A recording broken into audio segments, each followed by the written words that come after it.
KF-21 보람의 라이벌이 될 거라 선언한 튀르키예의 5세대 전투기 TFX가 얼마 전 시제기의 지상활주 시험까지 마쳤다고 당당하게 사진을 공개하여 화제가 되고 있습니다. 한국의 경우 KF-21 보람의 시제 1호기가 지난해 6월부터 지상활주 시험에 들어가고 한 달 뒤인 7월 19일 시험 비행에 들어갔다는 것을 생각한다면 2023년 이내로 TFX 시제기의 시험 비행에 들어가겠다던 튀르키예의 호언장담이 정말로 이루어질 수 있는 것처럼 보이는데요. 그런데 이 소식을 관심있게 지켜보고 있었던 폴란드 언론에서 튀르키예의 TFX 사업은 대사기극일 수 있다고 지적하여 큰 논란이 일고 있습니다. 실제로 공개된 TFX의 실물 사진에서 사기를 의심할 수밖에 없는 여러가지 증거물들이 포착된 것인데요. 실패로 점칠되어 있던 튀르키예 무기 개발사들이 재조명되며 의혹은 깊어져만 가고 있습니다.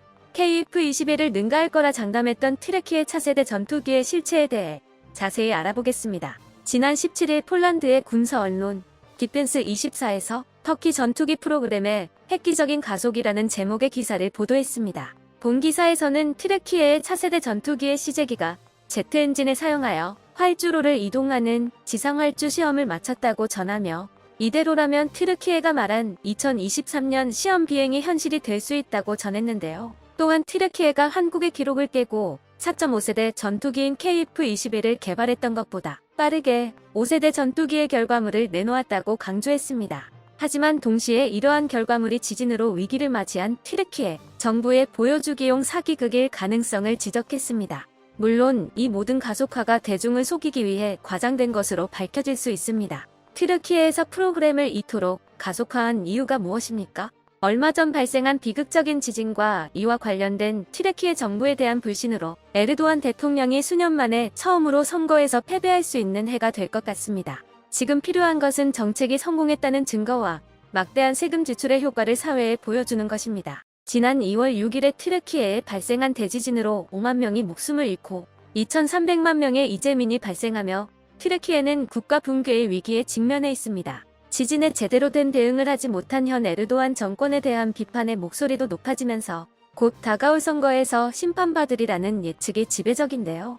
이러한 상황을 뒤집기 위한 조크로서 튀르키예의 5세대 전투기 개발 프로젝트가 성공했다고 과시하기 위해 껍데기만 그럴듯한 물건을 공개했다는 의심을 받고 있습니다. 기사에서는 튀르키예의 TFX 전투기가 사기가 아니라면 놀라운 결과물이라고 덧붙이며 F-35 개발 프로그램에서 쫓겨나고 F-35 구매가 금지되었고 이제 정치적인 이유로 어려운 F-16CD 현대화에 의존해야 하는 튀르키예가 공경에서 벗어날 수 있는 방법은 자신만의 항공기를 만드는 것뿐이라고 말했습니다. 놀랍게도 F-35의 공동 개발국 중 하나였던 튀르키예이지만 돌연 러시아제 S-400 지대공 미사일 구매를 결정하며 F-35 프로젝트에서 퇴출되고 F-35 구매도 영구히 금지당하고 말았습니다. 러시아의 최신 방공 미사일인 S-400과 미국의 F-35를 동시 운용할 경우 F-35의 레이더 반사 면적이나 전자신호 등 극비 정보가 S-400과 연동된 네트워크로 러시아로 유출될 수 있어 미국의 입장에서는 절대 용납할 수 없는 일이었죠. 결국 튀르키예는 유럽 국가들과 손을 잡고 5세대 전투기 개발에 나섰었으나 마찬가지로 S-400 도입 문제 때문에 한 차례 사업이 엎어졌었다가 영국의 배사가 재합류하며 간신히 사업이 재개된 상황이었습니다. 그렇게 2023년으로 잡혀있었던 TFX의 첫 비행이 2025년으로 미루어졌었고 지진으로 국가 전체가 심각한 피해를 입으며 프로젝트가 또다시 연기될 거라 짐작되고 있었던 와중 갑작스럽게 TFX가 지상주행에 성공했다고 발표해버린 것이니 믿고 싶어도 믿을 수가 없는 것이죠. 때문에 기사의 내용대로 지진으로 불안정한 튀르키예 정세 코앞으로 다가온 차기 대선 선거 등의 문제를 한방에 해결하기 위한 에르도안 정권의 사기극이 아니냐는 의혹이 폴란드뿐만 아니라 각국 항공 전문가들에 의해 제기되고 있는데요. 튀르키예에서 TFX 시제기가 지상활주 시험을 하는 장면이라는 사진을 공개하며 오히려 의혹은 더욱 깊어지고 있습니다. 공개된 TFX의 사진을 얼핏 보면 상당히 그럴듯한 스텔스 형상을 가진 전투기로 보이는데요.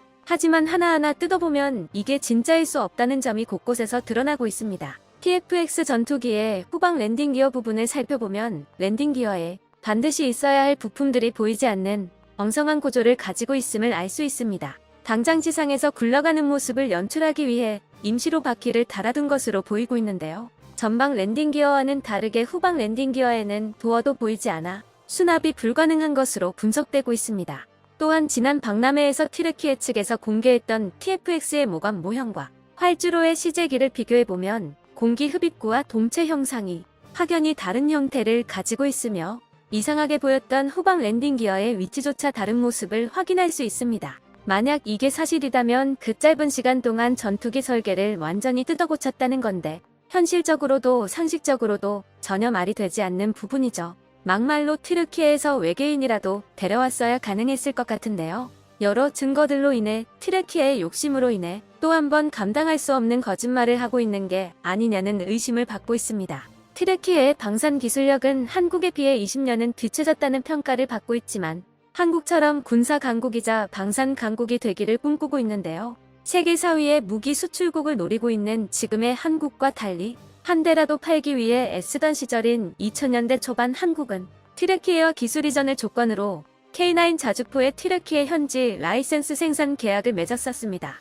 그렇게 K9 자주포의 튀르키예 파생형인 T155프루트나 자주포가 탄생했었습니다. 튀르키예는 이 T155프루트나 자주포를 들고 방산 수출에 나섰지만 명백한 상위호환 무기인 K9이 버젓이 존재하고 있었기에 수출 시도는 단 한 번도 성공하지 못했었습니다.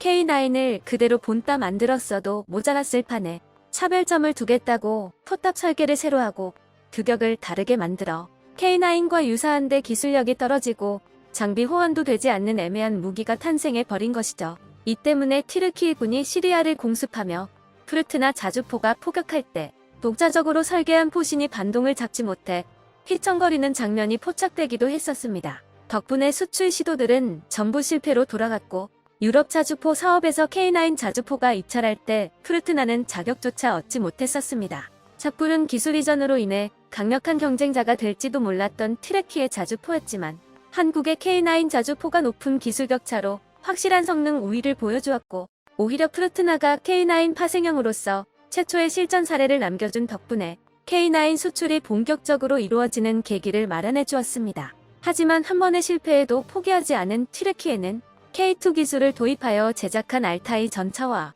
한국을 그대로 따라해 자체 제작한 항공기들로 다시 한번 무기 수출 강국이 되기 위한 시도를 하고 있습니다. 그러나 이번 시도 역시 성공하기는 어려워 보이는데요. 프로기 KT-1 웅비, T-50 초음속 고등훈련기 개발로 항공기술력을 축적하고 마침내 4.5세대 전투기 KF-21을 완성할 수 있었던 한국처럼 튀르키예 역시 이와 매우 흡사한 항공발전사를 가지고 있습니다. 가장 먼저 KT-1 웅비와 매우 흡사한 프로훈련기인 휴르커스를 개발한 튀르키예는 이후 T-50과 매우 흡사한 제트 훈련기인 휴르제트를 개발했습니다. 그리고 한국이 KF-X 사업을 시작하자 곧바로 똑 닮은 5세대 전투기 개발 프로젝트인 TF-X까지 시작했었죠.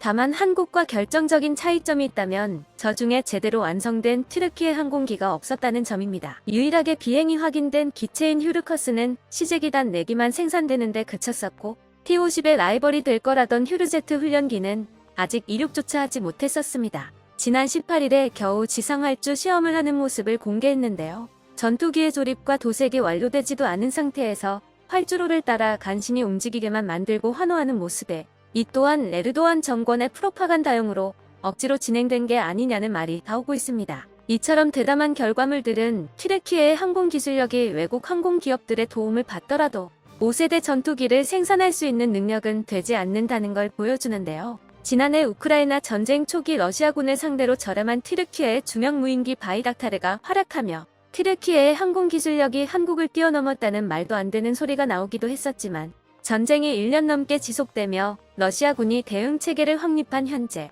한계를 드러낸 바이락타르는 러시아 방공망에 무력하게 격추당하며 정찰 임무만 간신히 수행할 수 있는 상황입니다. 애초에 RC 수준의 무인기를 잘 만들 수 있다고 항공기술의 정점인 5세대 스텔스 전투기도 만들 수 있다고 말하는 건 일일이 반박하기에도 우스운 주장이었죠.